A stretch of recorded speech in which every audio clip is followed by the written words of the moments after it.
I want to start this conversatorio or this conversation with a remark that has to do with the history of this collection at the Blanton. What year did you donate it, or this work came to the Blanton, like in the early 1990s? Yes, on long-term loan, and then made a decision to give a big portion of what I loaned. There were about 900 some odd works, and about half of them I gave to the Blanton. But the thing is that when I was teaching here, I was never able to access these pieces. And it was a really sad statement about the situation, because this is a teaching museum. And they were never available to my students. So for me to see this exhibition in this space, it is quite a joy, and it's about time. So thank you, Florencia. Thank you, Christian. Now we want to start with a very general contextual aspect of Chicano art, especially pointing out the history of graphics in the U.S., the tradition of graphic arts among Chicanos in the U.S. So can you talk a little bit about that tradition from the late 1800s, late 1800s to the 1920s in the U.S.? Yes, I think that that's a very important beginning, but I also want to give kudos to the Blanton Museum for having this exhibition, because I think it takes a lot of courage. Even today, after the movimiento and a lot of struggle, many museums throughout the country still have not woken up to the fact that in many cities are majority cities, and Latinos are probably now the largest ethnic group in the United States. So I think the museums, particularly teaching museums like the Blanton, should be aware that the future of art, and particularly the future of the United States, is going to be this fusion of many cultures, and certainly the Latino culture is very rich in many ways and in many cities. And so it was quite courageous, and I want to thank the Blanton for having this exhibition, because it's very important for curators, particularly young curators, that are working now throughout the country to learn about, like the young curators that were here at the Blanton, learning and then expanding this culture into other museums. So that said, I think that the history of that posters have a very significant history in the culture, particularly of Mexico. Since we're Mexican Americans, our culture is, U.S. culture, which has a poster tradition, but I don't think it's as significant in terms as the Mexican American tradition. The Mexican American tradition, of course, is related to Mexico. And there were, I think, one of the things is that each one of those elements are important to talk about, because historically, for example, the whole pre-Columbian tradition, the Mayas and the hieroglyphics and were in a way posters, because they were informational. They gave information, and they were very quick. You could grasp the information, and so the poster is something that grabs you right away. And so that the pre-Columbian was that. Then you have during the colonial period, it was very important in Mexico. For remember that, and particularly in the United States, because it was a kind of a transnational in Mexico, all the Spanish traditions were there, and then during the colonial times, we have the planes, which were announcements of things to come, historical things. A lot of they had a regidor or a person that would come and proclaim the news orally. So posters are very much related in the Mexican tradition to orality. So it's orality and sight. We look at the poster, and remember, many people in our community, unfortunately, are illiterate.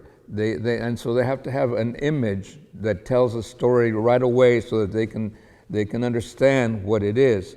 So in the colonial period, a lot of the oral, somebody would come and tell the story or whatever it was, a decree from Spain, and then or a proclamation from Spain, and they would print it, so it was print, and they would put it on the light post or whatever, and it was oral.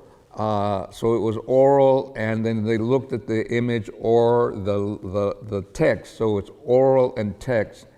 And also, we had a very important vernacular tradition. Like I remember my mother, calendars, which is a very important part of the oral basis for posters, I think, calendarios, they had images in them, and they were sent from Mexico by famous Mexican artists like Elguera and others, and they would send there were chromolithographs, and they would send them, and then the people here would put the advertisement. So it was again oral and print. And so when I was a kid, my mother used to save them all and put them all around in the kitchen. And as a young boy, I couldn't understand the meaning of it, so I would ask, like it would be the Virgen de Guadalupe, for example, which is a very important icon. And I would say, Mamá, ¿qué está pasando aquí? And she would tell me the story of how the Virgen appeared and so on. So again, it was oral and visual. So that's the main point, that a lot of posters engage you visually, and so they have to have all the elements of a visual, the composition, the color, all of that, but also they have to grab you right away. I remember, and this I'll stop here, but one of the Latin American writers said he was comparing it to a fight, like a fist fight, and he said like, he's a writer, so he was saying a novel is a long narrative, and you read and read and read and read, and so it wins at the end by points, but a poster has to win by a knockout. In other words, the image has to grab you immediately, and then the text at the bottom, and so a novel wins by points, but a poster wins by a knockout. So this knockout is what we're looking for at a poster, an image that grabs you, and then a text that also sustains that image. You want to add to that, Gilberto? Well, I think that partly, at least in my opinion, I think the link between the 19th century and the 20th century is important too, in that context. And I credit people like Jean Charlot, who really, as Tomás mentioned, in a way understood some of that and made the connection between the past and present, but also in terms of really seeing the importance of Mexican culture and mestizaje, and posada, and the Mexican school, and making those connections too that had a big impact on Chicano art and Latino art. And I think that there's another moment, especially at the border, where you have los hermanos Flores Magón publishing the newspapers. And if you go back to those newspapers and you look at them today, there are several prints reproduced through the newspapers that circulated amongst our populations on this side of the border, informing them in the tradition that you were talking about, of things happening not only in Mexico but in the US too. And so this tradition and relationship between our communities and printmaking has been there for a long, long time. And that makes the continuation of this tradition today more important than ever, since we have all these technologies that tend to impoverish in certain aspects the richness of culture and that visual story being told by the artists in our communities. So also the Mexican Revolution, and with it, you mentioned Jose Guadalupe Posada, who had a tremendous impact later on within the Chicano movement. And you know, the class part of it too is really important. I mentioned, Tomás mentioned the culture, but the class issue, and with Posada especially, criticizing the military, criticizing the establishment and the rich. I think there was a lot of, not just him, but others were doing the same thing, and became very popular in that sense too. It really resonated with people who weren't rich and who were impoverished and who were struggling to survive. In a very public way, this art had a big impact. And later on, after the Mexican Revolution, and that tradition continued with the Taller de la Gráfica Popular, who was a really critical influence, both José Guadalupe Posada and el Taller de la Gráfica Popular and the Chicano movement later on. I think that, yes, because I think that Taller de Gráfica Popular was essentially a collective. And so this notion of working collectively is different than in many of the fine arts, where it's an individual who is making, the work by himself. The modernist myth of the artist as a heroic person in his studio, away from the world, putting, painting or doing a work of art isolated from the social conditions. The Taller de Gráfica Popular was just the opposite. It focused on people's experience and the travails of what was going on in Mexico, and the Taller de Gráfica Popular also published little portfolios of editions of their work that they would sell, that had little maquettes or little drawings from the different members of the Taller de Gráfica Popular. This is also very important because the Chicanos, much later on, also published groupings of prints,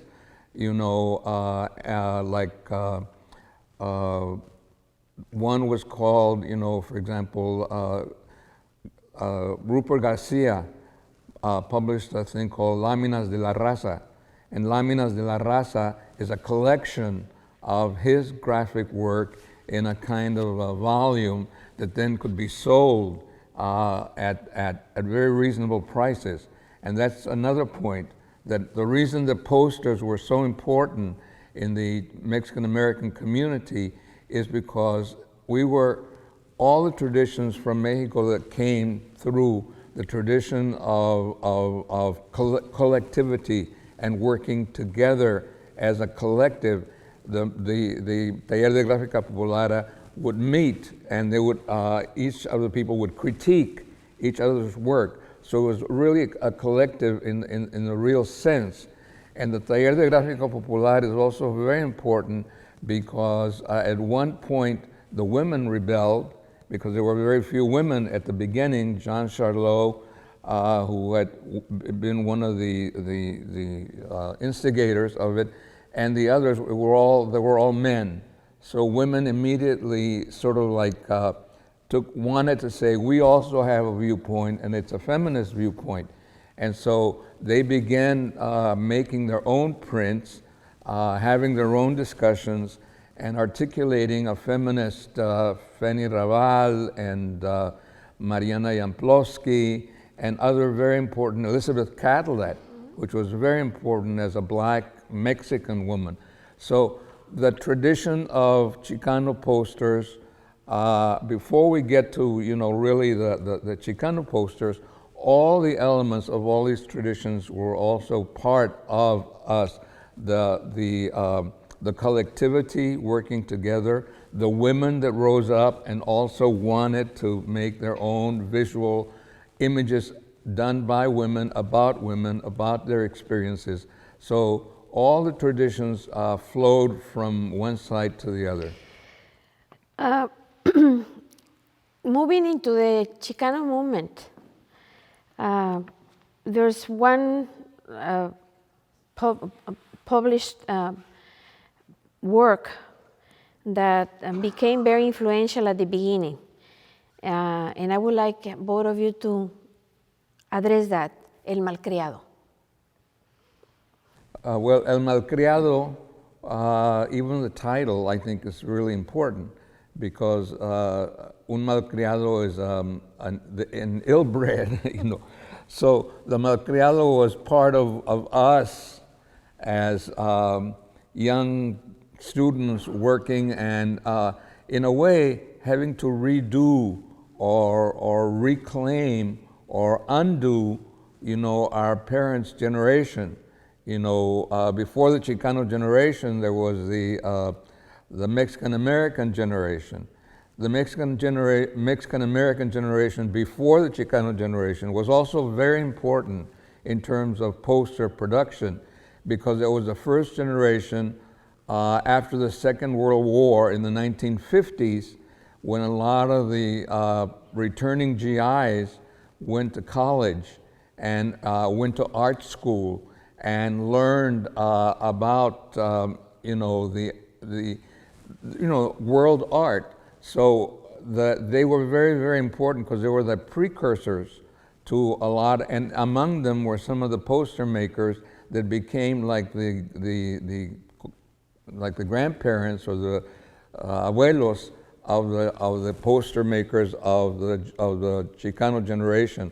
So there was the first generation was, aside from the 1950s, we will have to go back at another point, way back to the 19th century in terms of the newspapers, which were also very, very, very important. But El Malcriado follows in, you see, what we're trying to say, or what I'm trying to say, is that all these traditions melded or came together in terms of the Chicano poster making tradition. El Malcriado, created by Cesar Chavez and Dolores Huerta, had a very important artist, Andy Cermeño. Andy Cermeño created many of the elements of posters. For example, he created certain images, just like Posada had created, images like La Calavera and La Catrina. So did Andy Cermeño create images about the Chicano community. And also the posters were very important because, again, they were oral. And for example, during the grape boycott, the image might be a bunch of grapes.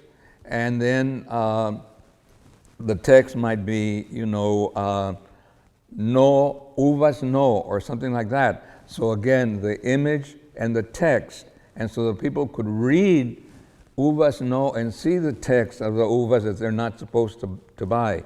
So Andy Cermeño was one of the, and also he created characters just like had been created by like the skeletons that had been created before. Like he created Don Sotaco. Don Sotaco was a character who was the buster who busted the people's trying to get together, and Don Sotaco was made fun of. And another important thing from Denis Cermeño was that a lot of the calaveras were brought brought to life by the Teatro Campesino. The Teatro Campesino that was allied to the farm workers. So whenever the farm workers met, they would put on little skits. Many of them had elements like the calaveras from Posada, and they would also read the Plan de Aztlán. And the plan was a plan, just like in the Mexican Revolution, there was a plan of what was supposed to happen. And so whenever the people would march in long marches for the farm workers, wherever they stopped in a little town, Luis Valdez would read the Plan de Aztlán, and then they would have the posters, and the posters would have, huelga or an image, and the image would be a lot of the Mexican images of Zapata or people like that. And that also carried into the urban areas too, during the Chicano movement. I remember we were supporting the boycott and the strikes, and later on began to take that imagery and kind of reuse them and create new imagery for the urban context. So we brought the farm worker posters in, and that had a big impact on the Chicano activists in terms of the walkouts and other kinds of activities that we were involved in. Yeah, one of the things is also the iconography. The iconography, of course, the urban iconography was a little different because you had lowriders and you had, as opposed to the farm workers iconography where you had people working in the field and so on. But a lot of those things also came from the historical, the Taller de Gráfica Popular also had, urban and rural iconography. I was always, at the beginning, when you were building your collection, Gilberto, kind of know, because you were also collecting works by Mexicanos. You have a wonderful body of work by the Taller de la Gráfica Popular, and some Guadalupe Posadas, even a photograph by Tina Modotti. And this connection between the makers of art in our community is also present in your interests as a collector. Can you talk a little bit about that? I'm embarrassed to say I cannot remember this person's name who I bought for the first time Mexican art, and she was in Houston. I just gave a lecture in Tucson in October, and someone made a connection to me with her. We went to her house. I didn't realize it was her, Linda. Her last name will come in a minute. And he took me to this woman's house who had Mexican art, and she's older. Linda Vallejo? No. This is she's not Latina. And I spoke to her on the phone only, sent her a check, got all this artwork from the taller, and never had contact with her again. I always wondered what happened to her. And there she was. I was at her house and looking at work that she had, and my intention is to buy some work. It'll probably be my last purchase, but that was my first purchase of Mexican art.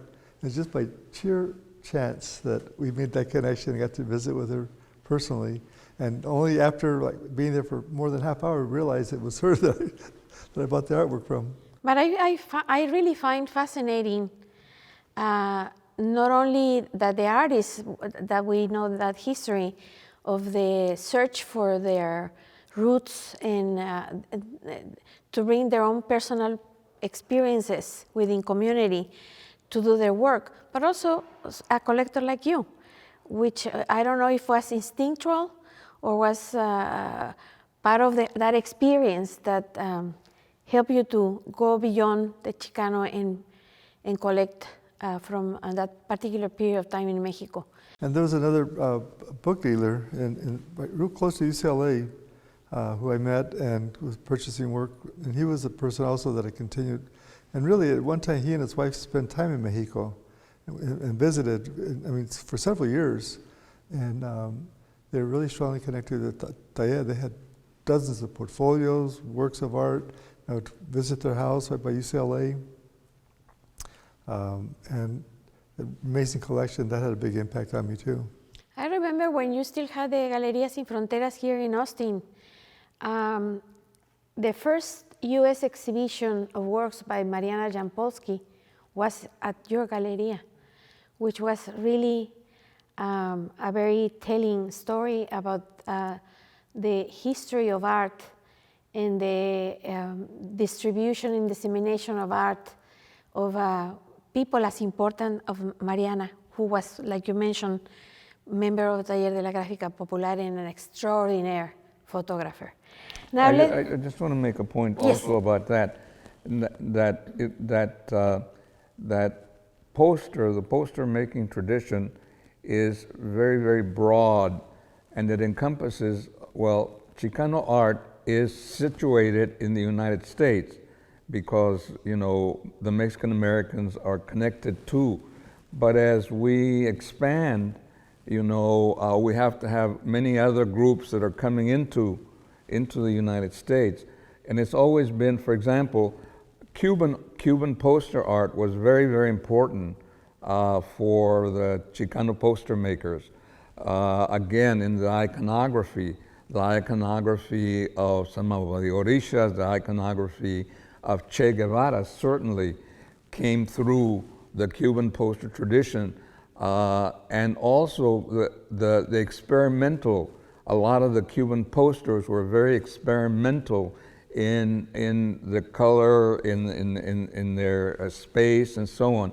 So that tradition of experimentation, and so Chicano posters are not just, you know, one kind, you know, they belong to multiple traditions.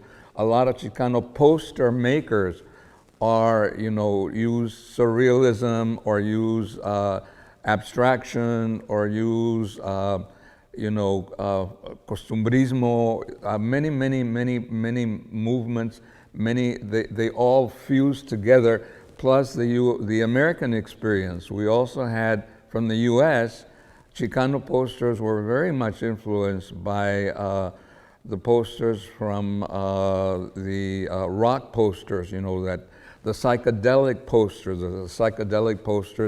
of you know, with Carlos Santana and a lot of the, you know, those kind of weird liquid sort of colors and whatever, you know, into the poster. So it's a very broad and borrowed from many angles to get rid of the idea that the posters were only connected with one community or one thing. And the same with the Puerto Rican artists, you know, Rafael Tufino, going to Mexico, working with Taller, Nitza Tufino, being born in Mexico, very prominent, you know, Puerto Rican artist now with the Taller Boricua in New York, and there are other artists who had that experience too, the connections. In Puerto Rico, they had DIVEDCO, which is the Center for Community Development, and Government Marin established this center where people would come and talk and have, following the tradition of the Taller de Gráfica Popular in Mexico, but of course with the imagery again reflecting the people of Puerto Rico, their struggle for independence, their heroes. But the idea is that collectively we were learning, the Nuyorican were learning from the island was learning from the mainland, so like what you were talking about. There's always been a back and forth, and the traditions from here have gone to Latin America, and Latin American traditions have always come.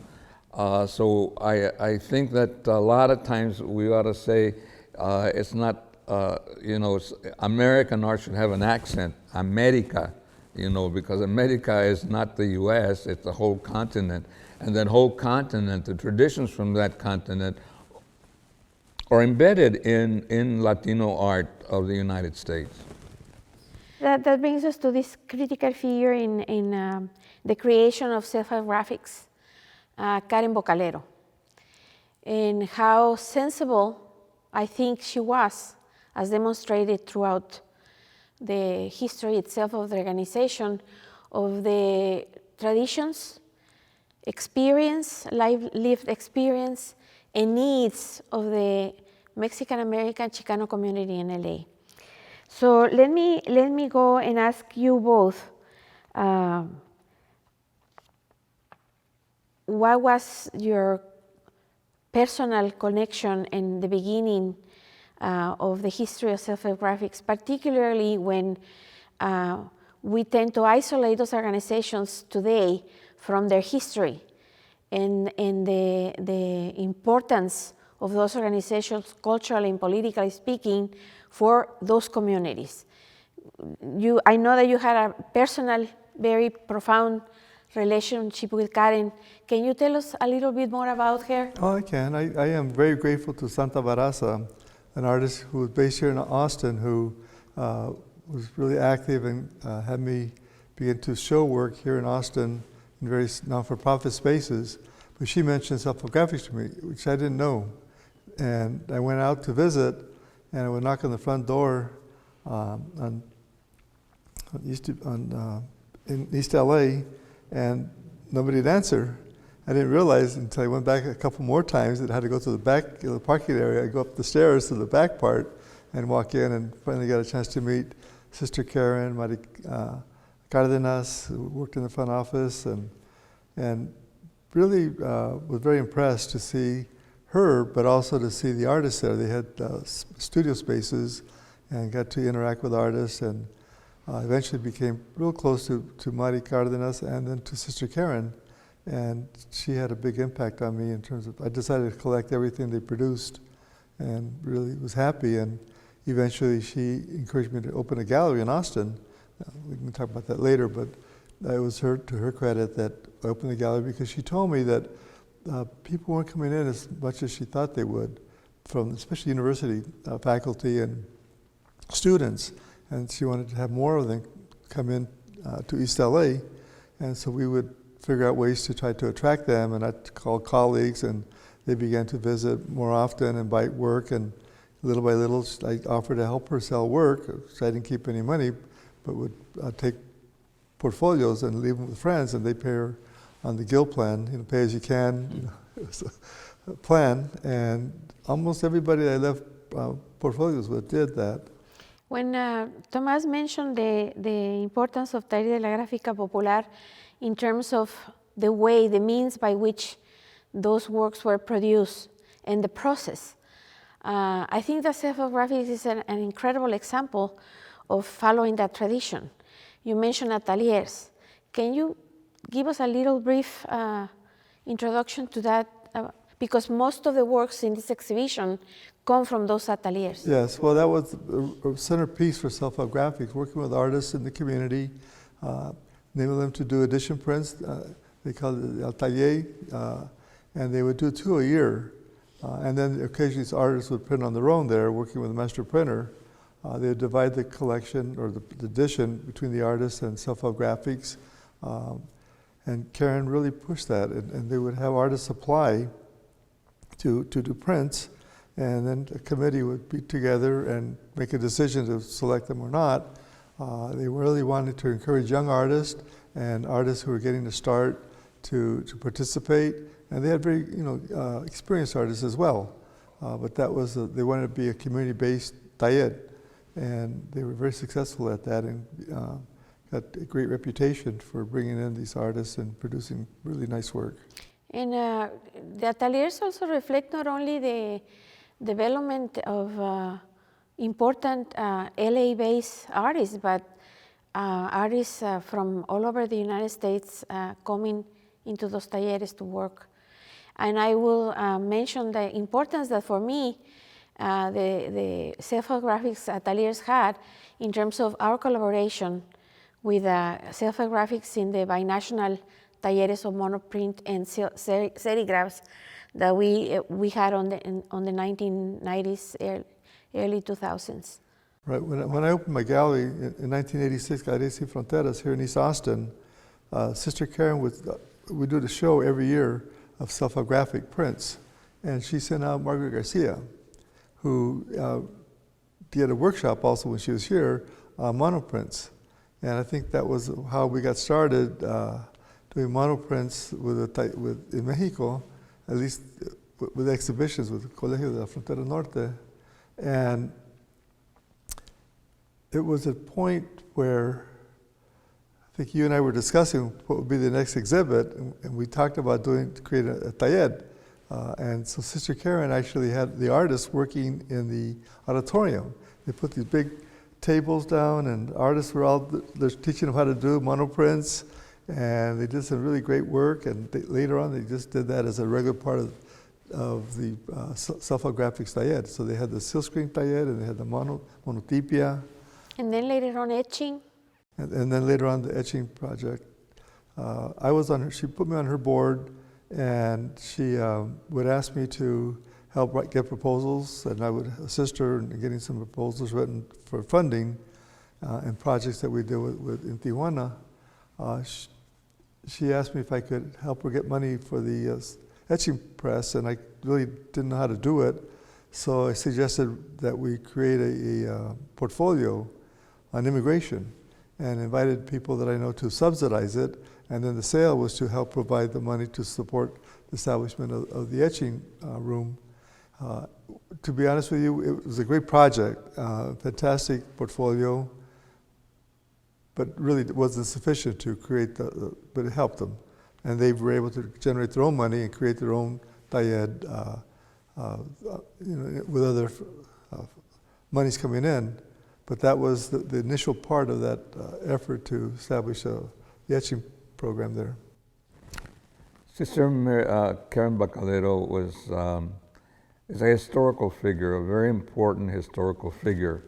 I met her because I was working at the Rockefeller Foundation, and we were trying to fund projects that help community activate themselves, community action projects in which people from the community would use their own resources in the community to create projects that had to do with advancement of people in the community.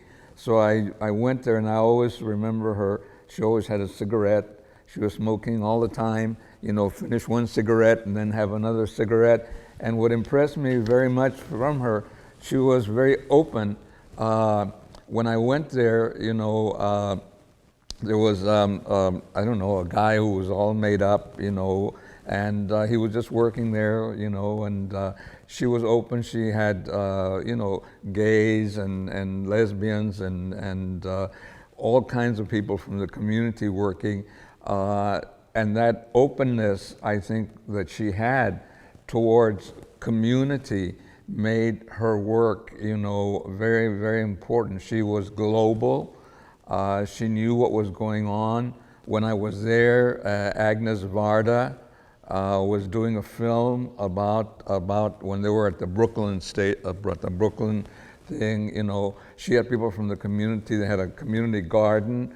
So her art making was also part, I think, of the large idea of Chicano Mexican-American printmaking, which was to make portfolios and things so that people could have them in their homes, so that they could buy them. The runs were, like in California, Rupert Garcia and some of those people at the taller in San Francisco would make about 100 examples, or maybe 1,000, and then they would sell them like for $5. And so people could, a lot of the posters that we see here, some of them were from those times when you could buy it for $5. And the idea was that art should be accessible, and this idea of art for the community, expressing community hopes and community ideals and community iconography and the community around them, were what has been at the basis of all of these community-based cultural centers and talleres gráficos throughout the country. And also she had big influence by Sister Corita, who was a very prominent Franciscan, well, I don't know if she's Franciscan, but Sister Karen was a Franciscan nun. But Sister Corita had a big influence, and she taught her a lot. And I think that was an important part in the Catholic Church, for the Catholic Church to get involved and not to interfere with what they produced. And Karen always played a very quiet role in the background. She never wanted to be in the front when they had press people come or when any kind of public thing. She always had the artist or people connected with self-help graphics be the front face in the community. And she just would always assist on doing that in that way. She didn't want to have credit for herself. And I really admired her for that too. I think that she also was very instrumental in giving working space and socialization of the process to many women artists, like Esther Hernandez, Patsy Valdez, Margaret Garcia. I mean, I can mention critical, important figures in the history of Chicano art that had Irenia Cervantes, which we have several of her pieces here, that otherwise might not have had that access in other institutions. The same with, you mentioned the gay community, and I'm looking at Alex Doni's work there, La Queen, LA Queen in Rio por no llorar, pieces, and I think that was one of the most open, inviting, and creative spaces that you could find at the time. And I think that if we think about self-help graphics today, that is a tradition that continues to carry on, don't you think? Yeah. You know, I'm not sure I'm correct on this, but when they did the Chicano art exhibit, they only mentioned self-help graphics. The one where they did the book. The Cara? Yeah, Cara. They didn't really focus on self-help graphics, which I thought was a little it was disappointing to me, at least. The artists, yes, in different ways, but you know, they didn't give them the same kind of credit as the group in Sacramento, the Royal Chicano Air Force, or other groups like that. And I'm not sure why. Well, I think it's part of the process. We're now, for example, when 2000, when the taller, what is it called, Gráfica, that now includes all the other younger. Consejo Gráfico. El Consejo Gráfico, you know, I think that we're growing, we're learning, and now particularly with a lot of people coming from other communities aside from the Mexican-American community, you know, we now have a lot of Central Americans, Caribbean people, people from El Salvador, people from Nicaragua, whatever, that all of them are bringing their traditions. But we've always had a pan-Latino tradition, so that now our communities are pan-Latino, and we're learning, and each community, I don't know, 22 countries or whatever, each of those communities bring with them their whole tradition. If you're from a community like Brazil, obviously the African element and the African iconography and all of that is there. If you're from Peru, you have a whole Peruvian, you know, iconography. Of course, the Mexican iconography. And so artists today have a huge variety from where to choose and make, because the communities are reflective of all these different kinds of experiences and cultures. And so this is something that's very important for the United States, because the United States has always seen itself as monocultural, as a sort of Eurocentric culture. And now more and more, as we become, you know, the largest ethnic group in the community, the country itself has to recognize that American art is the art of all these communities together. And I think that the struggle now is to make American art reflect, you know, all this art that comes from, it's Latino art is American art, and American art is Latino art.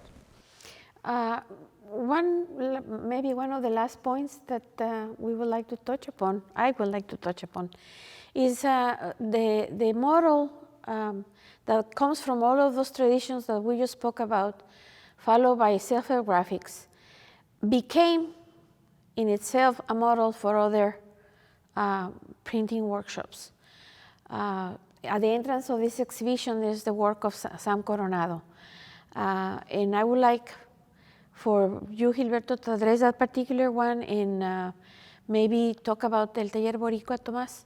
So can you? Well, I met Sam years and years ago, and we had a great relationship, a great friendship, and would go see his work, and he was very active in the community and a really great person.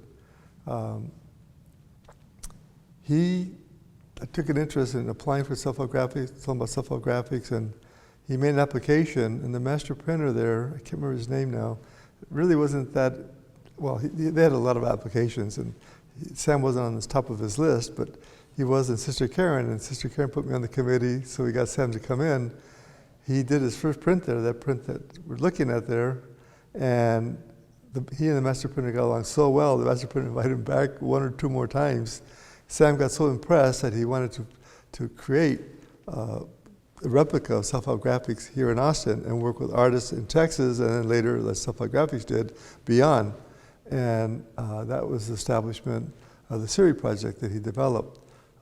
Bless his heart, you know, he really put a lot of time and energy, a lot of money in of his own. A number of people were there to support him too, but he really had the energy and the commitment to move forward with that and create a wonderful press, print studio, taller, and had great exhibitions and circulated the work just like Sister Karen, so it'd be open to the public. The shows would be at UT Austin, on little Mexican Study Center, in hallways. It would be at La Peña. In Mexico. There are works of La Serie in Mexico. Yeah, and then beyond, I think State Department program, they sent the work out to Europe, and the work was sent out to other places in other parts of the world as well. But Sam, I think, had a real big impact carrying the same tradition Self-Help Graphics did. And sorry he passed, but I think his soul continues to move forward with all the artists who participate in that program. One last point that I wanted to make is also the aspect of Self-Help Graphics in terms of its transnational presence. We talked about los talleres de monotipe en serigrafía in Mexico, but there's a very important museum in Mexico, el Museo de la Estampa, which works only with print works. And can you talk a little bit about that experience, you as a collector of Self-Help Graphics work, and your connection, the Self-Help Graphics connection through you to Museo de la Estampa, Gilberto? You know, Amelia, I don't remember how I met the woman, the first director of the Museo de la Estampa. I think I introduced you to her. I was going to say that. I thought it was you, Maya. And I was very impressed with what they were doing, their mission, and resonated really well with the kind of interest I had, but also it made me think about Self-Help Graphics.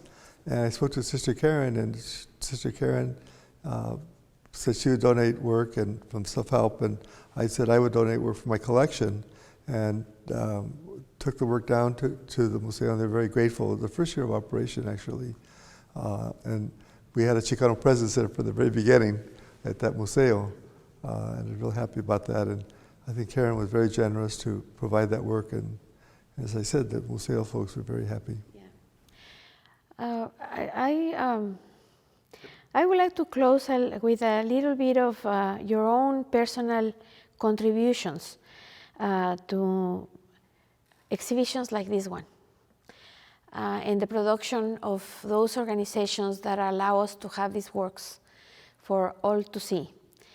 And one is the importance of the role of the collector, and if you both can address that briefly, in the work of people working within organizations like the Rockefeller to support organizations that have been invisible and left orphan from the big donation and foundational institutions. Well, if I could begin with that, I would first like to begin by thanking the folks here at the museum for putting a wonderful show together. They've been marvelous to work with. the museum people here that I've worked with over the years, in the very beginning, since the long-term loan to the present, and have been just really wonderful and very serious friends, but also very caretakers of great work. And this show here is fantastic, amazing. I'm so happy that the work is here permanently. More work will be coming if they accept it later, not just self-help graphics, but other artists as well. I'm very grateful that they've reached out to the community in ways that they have, and have honored Sister Karen and Self-Help Graphics with this wonderful exhibition.